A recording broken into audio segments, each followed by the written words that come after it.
দেখি কোথায় এসেছো পটলা, তুমি পটলা কোথায় এসেছো? আচ্ছা আচ্ছা আচ্ছা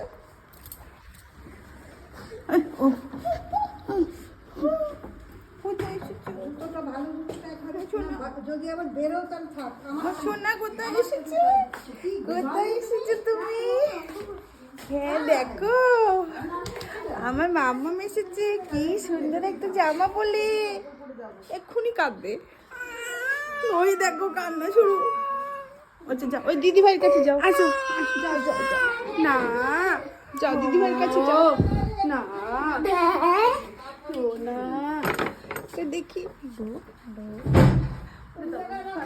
দেখি দেখি দেখি দাঁড়া, কোথায় নিয়ে যাচ্ছিস? কোথায় নিয়ে যাচ্ছিস? না দাঁড়া মনে ছাড়। হ্যাঁ হ্যাঁ হ্যাঁ গুছিয়ে রেখেছি তোমাদের জন্য। না ওলে বাবা, ওলে বাবা, কি হচ্ছে কি হচ্ছে? তুমি চেনো না, অনেকদিন পর দেখলে তো একটু অচেনাই লাগবে। আসো দেখি তো। ওরে বাবলি আমার সোনা মনে কি হয়েছে? কেন মা? কি হয়েছে? আচ্ছা তুমি খাটে চলে যাও, যাও খাটে যাও, থাক বসে পড়ো, থাক বসে থাকো। বুঝতে পারবে? সব পারে এখন। কি হয়েছে? শুরু হয়ে গেল? কেটে দে, এই অফ করে দে।